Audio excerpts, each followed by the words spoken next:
Welcome to another episode of Border Labs Podcast, guys. Thank you so much for joining me today, on this beautiful Saturday afternoon. I am here with my special guest, Mr. Rafael Molina. What's up, Border Labs? How you all doing? And I am here on location, South Austin, Texas, here at Perritos Restaurant. This is where I film my podcast, and I also have my monthly show that I produce and I host. Come on down to South Austin, Texas, to be exact. And I have my show every month on November 30th. Ralph's actually been on my show before. When was that day? Like 2 months ago? It was in May. So back in May, we had a good little turnout, little summer show. Gets pretty cool in the winter, so we have some nice weather coming around here in Texas, guys. But coming around like weather in Texas, like a storm is Ralph. Texas winter storm. Here from LA, originally from Socorro / El Paso, Texas. My homie, we've been doing this for a long time now. I've known you, I don't know. Snowbirds are starting to look different. Snowbirds are turning brown. Snowbirds, yeah. And I'm blessed to have my good friend Rafael Molina. Every time he comes down to Texas, I always try to get... I crash at his house and I drink too much of his coffee. He killed all my coffee, man. Nah, he's got plenty. He's always welcome, man. Always welcome. I always love having conversations with Ralph. I haven't had a podcast episode. Now we finally get a podcast episode dedicated. Things I've always wanted to ask you, I guess we really talked about, especially when we shared the road stories, when we've been on the road and stuff like that. And we just did a skit yesterday. It was pretty funny. It's called Dog Sitting. Go check it out on YouTube and or any of our platforms. We both shared it. That's a great idea, dude. I really thought it was a really good original idea. Didn't get too many likes. I dug it. You didn't get too many likes.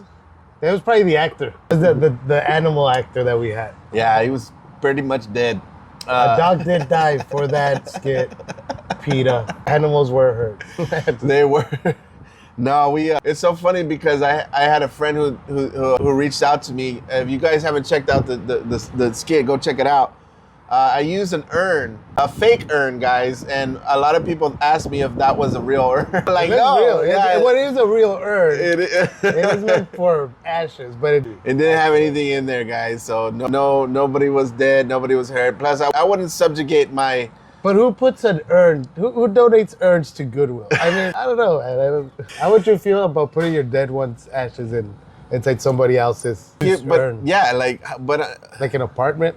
Yeah, somebody who's really poor, maybe. Or unless you're gonna just take it and go dump the ashes elsewhere. Because that would make sense. I know that when they give it to families, they give them an option to put them in urns or to just give them the sack. The box, yeah. Yeah. So it could be somebody just buying it, but at the same time, I want to be put in a sack. But at the same time, who is doing that? Where at Goodwill, I was able to find. It looks like a real urn, but it's a vase. But no, it's an urn because it even has a top. It does. Yeah. It's an urn, right? But who would donate an urn? Like what? I'm tired of that urn right there. Let me go ahead and switch. Yeah. Let me switch it out. Or maybe somebody dumping their ashes somewhere, and then they're like, you know what? I don't need this urn no more. I don't need any. Yeah. Brings back memories. Plus, it's a horrible color. It doesn't go with it. It was a unique find. So Ralph Molina, I've been out here doing some road work and passing through Austin, Texas, really. Because now you're going to go, back to El Paso? Or howling through Texas. That's what I'm doing, bro. Howling through Texas like a banshee at night. Yeah. So what has been your most unique experience on the road so far back in Texas? On this trip? Man, I would say it's one of the coolest spots, which is a Thursday at South Padre Island. There you go.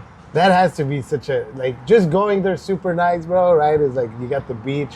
But not only did Shout we out have to Raymond out there. Yeah, Duchi Raymond Norte and his family and the Quarter Deck Comedy. Not only is it badass, right? But like on this one, I saw a white crow. I thought that was pretty cool. Like some albino looking crow. That's crazy. So I've never seen a white crow. Never have I. That's a picture. That's an interesting. Maybe that's a bad omen. Probably because after that show, everything's got the shit. I think I saw you make a picture of it, and then you took a picture. That was of it. That was cool. Got to hang out with Raymond. It's always cool. And it's cool because I like to follow Ralph on my stories and on my social media because you do like Dear Diary, right? Dear Diary stuff. I do. Yeah, I do my little vlogs. I guess you could call them, but I call them it's my Dear Diary. Dear diary. And I go like, if I did something interesting the day before, but I should also just put boring stuff. Right. The real shit, right? People want the real stuff, not just the fun, cutesy. Oh my God, look, he's on Austin. Look at all the nice places. Should put out other crappy places, and I just like. And then you do token munchers. Token munch, yeah. Token that's munch. my food review, bro. I try to. I got inspired, like, just Anthony Bourdain. I've always loved Anthony Bourdain. Yeah. I think that's the coolest job ever. Right? To travel, eating, drinking, And then he kills himself. Exploring cultures. I mean, if I had his money, I would do things my way, right? People think, but who knows, man? Who knows what he was going through? Yeah. Israel. He said something bad about said something bad about somebody's. I don't know what they eat in Israel. Did he say something? No. Is that like he's just making shit up at this point? Don't believe anything he says, guys. It's No, but he inspired me, bro. And right, we're always looking for content as comedians. Yeah. Well, content is key. Make sure you gotta put it on your content. I always don't do content because I'm like, but how am I gonna get that shot? Right. Like I want to do it like this, but how am I with my one hand? But that is it's just an excuse, really. Yeah. But one thing that I learned, Josh, was or that I always heard people talk about, right? People that tell people that they have to do content. Yeah. Is like find something that you love, like something that you do normally. Hello, thank you. Gracias. Speaking of token, do what you like to do. Do what you normally do. And then get something fun out of that. So like, I used to do lives a lot where I would just do gardening. Yeah. But then I lost access to the garden. You got evicted? I lost access to the garden. I no longer have a garden. So I was like, man, what can I do? What do I like to do? What do I do every day that I can?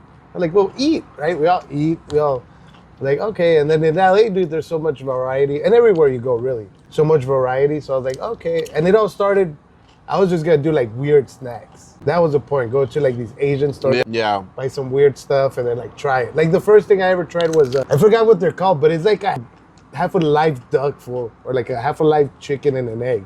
Like its own egg. It's disgusting, bro. Beirut. I don't know what it's called. Yeah. It starts with a B. Dude, that's the first Token Munch video I ever did. Did you throw away? Yeah, dude, I bought like a 6-pack. I was like, all right, I don't get this is gotta be good. No way, bro. Yeah, I threw them all away. I felt so bad.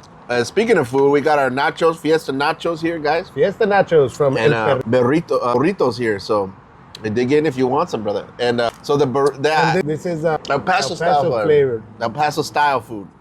And style food in Austin. And so that Beirut, I think that one came out on Andrew Zimmer's Bizarre Foods. And that's where I first heard about it. It's like a halfway goose duck. Yeah, like a halfway alive animal, dude. It's so gross. I didn't know what it was. Because I don't know what the packaging says. And they do translate it, but I don't read. I was like, this is going to be fun. But it was fun, and after that, I tried to fear more like wacky snacks. And I was like, dude, just wait there for whatever, like anywhere, everywhere you go. So I done like In-N-Out, then like Whataburger finally did one here. Yeah. But then have you tried a Whataburger out in LA? Do they have them out there? They don't have Whataburgers in LA. Really? None at all? I think the farthest one is in, or the one closest to LA would probably be like the one in Vegas. Because I think before that, it was Phoenix was the closest Whataburger. So I did see one Whataburger in Vegas. I remember. I just came back from Vegas. And they just opened that. Shout out to Vegas scene. Really fun. I was there this past weekend and did one spot at LA Comics Live and did a little guest spot. Real fun. It was good to get out of Texas and do comedy. Yeah, and dude. Heck yeah. And people like, getting the references. Like what I'm trying to do as a comedian, if anybody cares, expand my arsenal. And when I say expand my arsenal, I am one of those guys that I'm trying to do more material that's more relatable to people outside of Texas, out of state material, basically something that's gonna hit everywhere. You gotta be. You want to be universal. You want to, you want to have your local stuff too, but you also, at the end of the day, you want to hit everybody. Like can't be too one-dimensional, bro. So you gotta still throw things at the like three little section of people from El Paso, so they knew what I was. Oh, really? Yeah, I said cool. A border town, and then I just said border town, and they're like El Paso. I'm like, oh, got one here. Yeah, that's dope. That was pretty fun. But a lot of people on the road, dude, they're like, I say El Paso or Socorro, they're like, hey, we know where that's at. Yeah, no way. There's always somebody there that's from there. Let me get some napkins. It's pretty. You never think about it, you know what I'm saying? Because even when I lived out here in San Antonio, and I would say I was from El Paso, a lot of people, and then that's when I found out a lot of people from El Paso moved to San Antonio. And Austin. That's our big city. We're all everywhere. We're everywhere. One thing I love about touring when I go outside of my realm, I get to meet so many different people and like make connections that you normally wouldn't really make connections, you know. And it's cool because that's the first things first is I identify by the city. Yeah, people like to carry their hometown with them everywhere they go. Keeps us grounded. Remember where you're from, especially if you're from Socorro. It's very well grounded. And that was another thing I want to talk about. Like growing up in Socorro, I always gave rest in peace to our homie Israel Garcia, passed away last year. I always used to give Israel shit all the time, but like, cause he always used to say he was from El Paso. I was like, man, you ain't from El Paso, bro. You're from Tornillo. You ain't from the real deal. That's the boondock, bro. So if you're Socorro, we're getting sidewalks now.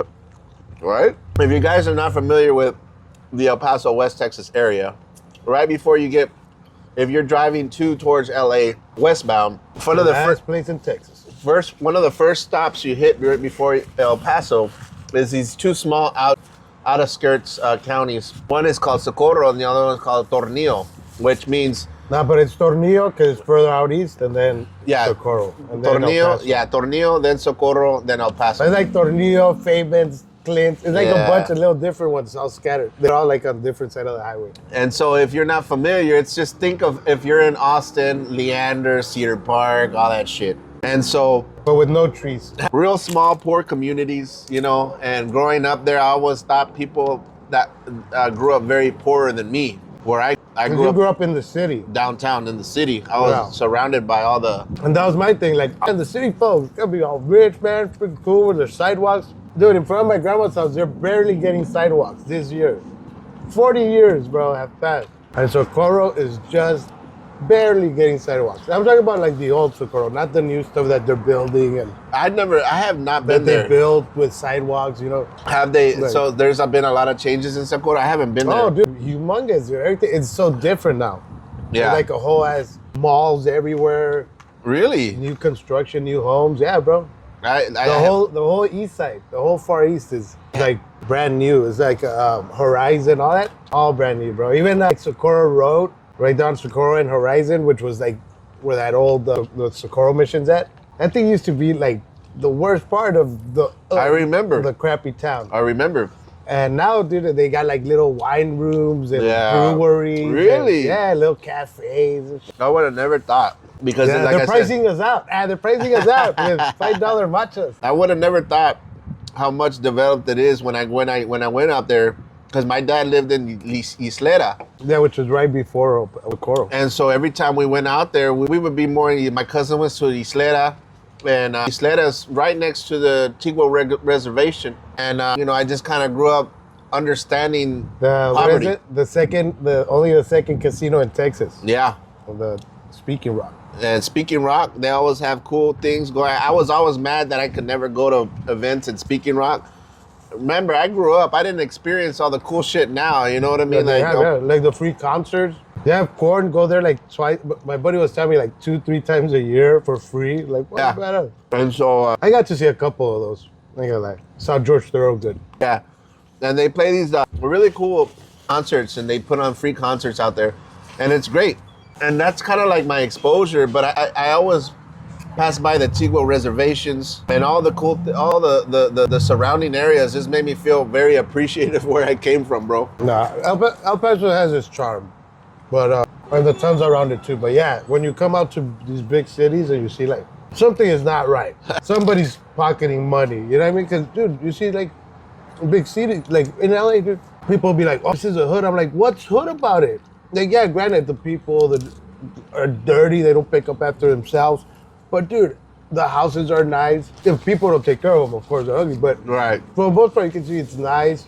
Everybody has a nice garden, fruit trees everywhere. You're like, what's so hood about this, dude? Like, I remember going to LA, and there's like these little pockets of like really good little areas and then pockets of bad areas, just like everywhere else. But yeah, then I go back. Even their bad areas are nicer compared to any small town in America, bro. As far as in like, how to, like even the sidewalks, public transportation, it's not the best, but some of these places don't even have them. In Socorro, we didn't have public transportation, or at least that I knew of for the longest time. Right. And if there was a bus going, it'd probably be like every 1 hour and a half, 2 hours. Yeah. You know You what have to I mean? walk everywhere. Yeah, bro. It was so funny like- growing up in El Paso. I remember that's one of my biggest things was I had to walk everywhere, bro. Everywhere I had to walk, and I hated it. And I became that really bitter walker where you just see somebody just angrily walking for no reason. Bro, I used to fucking look at old people at their houses. Walking with a frown. Right? And they would have their windows open. They're sitting down, watching their little novelas, and their car is sitting in the driveway. And I'm like, man, they're like, you have a car.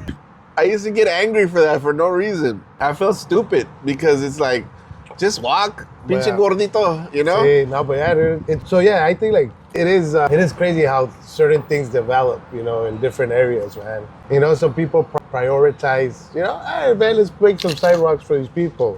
Whereas other people prioritize, like, let's get more cops so these people don't do shit. Right?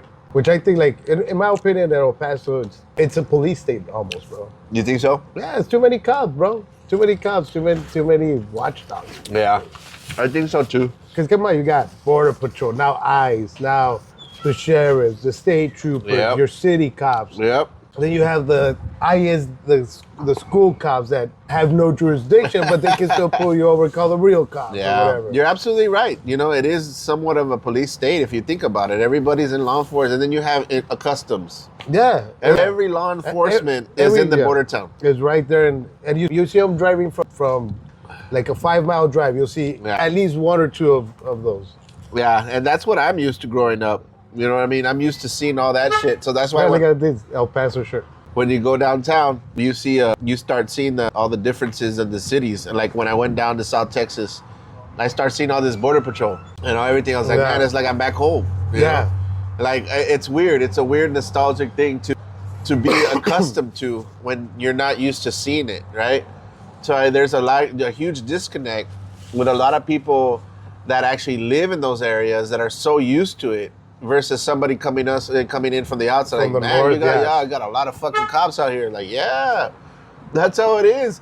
But it's like, it also trained us here to be more cautious in the bigger cities. You know what I To mean? learn how to drive. Yeah. It just made us better at criminal activities, bro. That's all it did. It doesn't. People will always find a way around. You know, you can have 10 cops looking at one guy, but if he wants to get high, Right. find a way to get high. Exactly. You And know? you're not going to stop it no matter how many police you put out there. You Yeah. know what I mean? Yeah, it's so crazy. That's a very good point you put out And there. let's be honest, cops don't stop crimes from happening, really. They just go after the fact. becomes such a one-way only, and I think that's trickling down here in Austin as well with the governor and how they wanted to get rid of weed, man. Like they were gonna completely It's another, abolish it. a silly thing to go after, right? Marijuana. Like it's. Well, you know who's running? Matthew McConaughey. Oh, I you saw I that? saw that video. Would yeah. you vote for him? I would. Yeah, I like, and it's probably dumb to say this, right? But yeah, I would vote for him because even if I didn't know what he was saying, just to be, because just show me something different. Right, Like, come right. on. Plus, he can walk. That is a big plus. You want your governors to be able to, what is it? Put a foot forward for you. Put his foot down. Let him Yeah. know where he goes. I think I think he would win just out of a popularity vote. Alone. But yeah, let's see what he really talks about with policies. You know what I mean? Like, what makes sense for Texas? And then now people are getting crazy because, the Democrats came in and they started, beating out all these Republicans with our first round of when here elections. in Austin, right? Here in Austin is a big fear of your California and like Texas. Yeah. The way you want it to be. It's not your place. You know what I mean? It's never been your place. Why are you going to come in and you guys got to do this, you guys got to do that? Because that's what we did where we're from. Yeah. Like, okay, Yeah. well, go. Why did you leave where you're from? Go back to where you came from. Because it sucks, right? Like, I love it. Like, I love LA. People have their own opinions I love California. People have their own opinions. I love Texas too. But, dude, like, yeah, I'd rather be over there because over there I can smoke weed. What I saw influx when a lot of people started moving to Austin, and right now people are moving out of Austin. And Because, yeah, all those people didn't like it. They found out they don't like it, found bro. out they don't like it. And now they're priced out of going back. So they came here, and my first initial, there's a bunch of people that came out here thinking that they were going to be all right wing and they wanted to buy guns. And you can't buy a gun just coming to you have to live here. You have to establish either there's rules here, things that factor into But a lot what of... I'm trying to say, bro, Yeah. what I'm trying to say is people want Easy Street, right? And they thought Texas was Easy Street. Right. Less taxes. Yeah. But they didn't know that they have to pay a state tax here too, right? So boom, okay, less taxes, but now you got to pay two. You come over here, you're like you said, oh, I'll go get myself fucking 20 fucking guns as soon as I get to Texas. But they're like, are you a resident? No. Oh, you got it. You can't. You got to get your ID and establish residency. Right. And do all that bullshit, right? Or so cheap, I'll be able to do whatever you want. Which, yeah, it is a lot cheaper than California. But I tell people this, man, and I'm doing this for Texas. When people from California ask me, should I move to Texas? I tell them no. Yeah. You should not. You're doing the Lord's work. Because you're not going to like it. It's Yeah. not California. Yeah. Dude, you're going to see cops everywhere, number one. In California, you see cops. But, bro, these dudes are at least going at, like, I don't know, make other different shit. More important, they prioritize their shit. Yeah. Right? Or because there's so many people or so much shit. Yeah. Bro, I was out there, and you shouldn't do this, but I was driving without registration for like a year, bro. Never once got pulled over. Really? Here in Texas, bro, they pull you over for a broken the license plate light. Yeah. You know what I mean? And do all this bullshit just for a little light. They're like, fuck it, you know, like Waste they're time. poor. Yeah, they don't waste Like, time. why are we gonna make these people's day worse, Right. life worse, by giving them some bullshit ticket? We're here, like you said, these motherfuckers ain't got shit to do. They're with their thumb up their ass in their squad car. Yep. But because they have man, I want to do something, man. I want to. They want action. That's what it is. And They it's want like, action. Dude, fucking chill. They're man. adrenaline junkies who want action. Man, like if I was a cop, I'd want every day to be peaceful. I would never want to arrest anybody, get anybody taken. Like, just let me collect my money. You guys, Careful, you sound like a liberal. Yeah, so... Because it is about liberty, right? Isn't this what this country is? Why do we need rules, bro? Like, why do we need so many rules? Like, there's the rules, Well, the commandments, right? We already should be following. But even the Christians don't follow their rules. Well, that's what I'm saying. It becomes where the rules are written, but it depends on who actually follows it and who gets interpreted. right. Well, it's not adultery in Exactly. a state. Oh. Like think of it's a matter of semantics, and it's people getting away with these laws and interpretations and how they want to interpret it. Well, You know? it's like Texas, right? Here in Texas, we're all about, man, fucking less government. We don't need your government here. It's Texas. We take care of our own, right? We take care of our shit. Yeah. But, okay, why do we need anybody telling us? Yeah, so it's like, God, poor Anheuser-Busch. Look at this. Poor Anheuser-Busch. They're losing money. The people that cause alcoholism, that cause drunk driving, Yep. the people that kill other people when they're drunk driving. Right. The worst of the worst. The people that give people cirrhosis, all this shit. But they're losing money. Can we stop smoking weed? The stuff that makes people joyful, that takes people's pain away. Drink responsibly. But there's a lot of shit going on, bro, in this. But my point being, I'm sorry not to cut you off, but is like, dude, it sucks that we're made to pick and choose. Right. When the choice is obvious. Right. Yeah. Don't listen to the government. Right. Don't listen to their bullshit. And stop going to your fucking job and watch how quick things change. Right. But do it. Don't just talk about it. Don't post a little yellow, blue flag or whatever fucking flag. Oh, I support boycott. Or I'm going to go to the No Kings fucking march. What word? So now they have you on a database as a fucking Antifa or whatever they want to call you. You really wanted to cause disruption, go to a bank. You really want to cause disruption, don't go to work. Yeah, go to a bank. You got all your money, waste all their time, and then don't sign up for a fucking... Because time is money. And they get pissed off when you waste their time. So you know what? Every time, just waste their money, waste their time. That's what I do. Yeah, no, don't go to work. All the immigrants, go to work in fear. Don't fucking go. You're already an immigrant, dude. Don't fucking go. See, Right. I'm doing my job by not doing my job. There you go. We got ideas, man. And hopefully tonight we're going to put them on stage and we're going to get people laughing. Guns and giggles, guys. Tonight, by the time you see this, the show will probably be over. But I did want to honor our first comics back, which is Rafael. And we have another comic, Ali Musa and Courtney. Simply Courtney. We started Guns and Giggles back in the day. Group of comedians here in Austin started doing comedy at a gun store. Why not?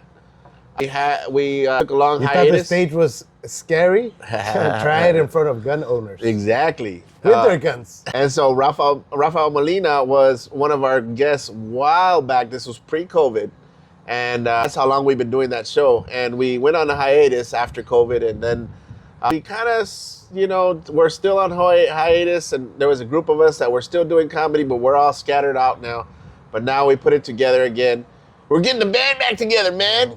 And we're going to have great shows coming up this year. And to kick it off tonight, we're going to have Rafael Molina grace his presence on stage and bring back the spirit of Guns and Giggles, guys. And I know people probably think, guns, man, why guns at a giggle? So my thing is that I've never been against guns. Because it's America, that's why. It's America, and you should be able to laugh, have your gun in your hand. People tend to overlook the reason why people carry guns. Well, it's not the gun, bro. It's not the gun. And people hate this, especially, right, the liberals. Yeah. It's not the gun. It is the person. But, but at the same time, the right has to call the people what they are, terrorists. I don't care if they're white, bro. But see, that's a problem. That the right, when it's a white person shooting a gun, he's a fucking poor victim. Yeah. He's a poor little baby. But when it's a brown person, a black person, they're a terrorist. Yep. No, anybody that uses a gun with evil intent upon anybody, whether it's 1 or 100 people, is a fucking terrorist. Health officials with mental health issues, you know what I mean? Like there should be some type of barrier there where people who have like previous issues or have certain diagnoses. But they already do. You have to do a background check. Right. But that doesn't come out in the background check. The point is, bro, criminals, terrorists, bad people, whatever you want to call them, I don't give a fuck. Again, we go back to the shit. You could put a million barriers, bro. If they want a gun, they get a fucking gun. That's true. That's true. Look at Mexico. You know how legal guns are? They're not. They're illegal. To get a gun in Mexico, you have to go to just one. They have 1 or 2 places in the whole country. Yeah. And you have to do all these fucking tests. And there's like a handful of people that legally have a gun. Right. But who has all the guns in Mexico? The criminals. Because criminals don't give a fuck. But you know who cares? The government. Yeah. And you know why they want you to do all this shit? So you could have you in a registry. So if they ever want to do it, they go, ooh, who has the most guns? Let's go after those guys first. Yeah. No, and that's separate. What I'm talking about in general is having some type of blanket. Bro, the moment you give up liberties for safety, you deserve neither. And that's what you're asking for. That's not what I'm asking. Yes, because I have a background of mental health. This is what I'm saying. It can be done. So why do you have a gun? You shouldn't have a gun according to you then. Mental health. People that really have issues. You know what I mean? Like that have already a track record. That's what I'm trying to see. But that's the thing, dude. You're trying to like pigeonhole, right? And be like, oh, these people with these certain characteristics are the bad people that we shouldn't sell guns to. When, dude, more crimes are committed out of passion, out of a rash fucking moment than planning out or than some schizo going, hearing a voice, shoot the people. That's movies, fool. That's narratives, man. Like the reality in life is most crimes with guns happen out of rash. Look at gang crimes. What about mass shootings? Those are planned out. And then who's doing those? I don't know. Majority white people. Right. But we don't want to say that they're terrorists. Well, Uvalde wasn't white. So nothing happens. Okay, dude, but you cannot pick and choose. Korean was the one in UT Tech. Virginia Tech wasn't white. Okay, so we're gonna defend white people, or we're gonna defend? No, but that's I'm what just I'm saying. Okay, it affects everybody. No, but if most of the mass shooters have been white, right? Yeah, majority of them. Yeah. Okay, and why are we not just calling it for what it is, terrorism? Yeah. Okay, dude, because I've known people that are schizophrenic. Mm-hmm. I know people that are fucking super bipolar, clinically depressed, all this shit, bro. And those people, dude, I would doubt would go out and shoot other people. You know what I mean? But you put a little keyword warrior, it's getting told that all his opportunities are dying off because all the brown people are bad. Yeah. And then you get your manifestos, bro. Yeah. See, it is a mental health issue. But dude, let's call them for what they are from the get-go. Yeah, it's terrorism. Because, okay, hey man, they're not terrorists. You know, they have mental health issues. They believe they're going to get 72 virgins. Right. That's a mental health disorder. How can you believe that? You know what I mean? It's an excuse, bro. Right. But and I think we're talking about two different things. But I'm trying to make more of a point that people that are already recognized as threats. That well, those people you wouldn't sell to, right? Like, well, that's what I'm saying. How would you know? That's the what I'm common saying. sense. It's like, bro, you can go to a gun. You can go have to you it. Yes. talked to a schizophrenic person? Yes. Okay. Yes. But if a schizo goes in front of a gun person, a rational gun person, do you think that rational gun person will sell that person a gun? if they do the background check, Dude, a schizo person, like really like schizoed out the way you're saying like describing them. well, no, they would need to be. They talk to themselves, bro. They would be. I'd be having a conversation here. This guy doesn't know what I'm talking about, right? No, should we get this one? You know what I'm saying? Right. Visibly, bro, you can tell they're wrong. Well, not all the time. So the thing is, bro. Not all the time. That's what I'm saying. Mental health doesn't always look like that. That's what I'm trying to say. Mental health, you have to go in like a clinic. They diagnose you. They give you all the issues. That at that point, that person should not own a gun. That's what I'm trying to say. Well, we don't know because nothing has been tried. We don't know. Well, there's no statistics that come out that say these people with guns that have methods. We're not smart people. Let's just put it that way. Yeah. You and I are not smart people. Like to debate this. I'm smart. To debate this much, okay? Right. Bottom fact is, in this country, one of the greatest things is the ability to own a gun for your protection. Of course. But most importantly, bro, is for the protection against tyranny. Mm-hmm. Okay? Yeah. So we cannot give in to the government wanting all this information out of us. And that's the thing, bro. Benjamin Franklin said it perfectly. If you're willing to sacrifice liberty for your safety, then you deserve neither. Right. And maybe you should have a big brother watching over you. Right. Maybe you should give into digital currency, get your fucking little thing, and just let big brother tell you what you can and cannot do. Yeah. Right? And then that way, no mass shootings. Well, we'll see tonight as we get on the debate stage. Guns and Giggles, we're going to go live, and we're going to debate this in front of real gun I don't owners. even have guns. I'm fucking advocating for them. I know, right? But no, I mean, it's an interesting conversation. Definitely, Freedom, we could go down a rabbit hole and talk about it all the. It's but freedom. I think there's a lot of different aspects to it that we could definitely have great points in, and I totally agree with you because I wouldn't be wearing this shirt if I did it. You know what I mean? And that fuck around and find out. But I do feel like there are some things that could be in place that would also help. But that's just me. I'm a dreamer. I don't know. All right, guys. Well, how can you people find you online? Rafa? AF comedy, real as fuck comedy, or hashtag Lone Cabron. And Lone Cabron, that's a. Lone Cabron. And after Guns and Giggles, where are you off to? To get the giggles out to, my next show is in San Antonio on Tuesday, and then El Paso. All right, guys. At the comic strip with Polar Bear. So it comes up before then, hit us up. And then if not, the next week after Dallas. There you go, guys. Again, this has been another episode of Borderlands Podcast, guys. If you like this episode, if you had anything disagreeing with what I had to say, what Ralph had to say, put a comment, like, share, do something. Bring it, baby. We're going to debate. We're going to talk about it. We're going to keep this going. And this is why I love bringing Rafa around, because we can always plug into our minds and have these debates and be still friends at the end, guys. And if not, off camera, I'm going to kick his ass. Fuck this little pussy. Hey, what big brother? All right, guys, this has been another episode of Borderlands Podcast. Mucho gusto. Gracias, Borderlands. Thank you very much. This has been another episode of Borderlands Podcast. Thank you, guys. Atehuacho. We'll see you next time. Good fit. These are the ones that I...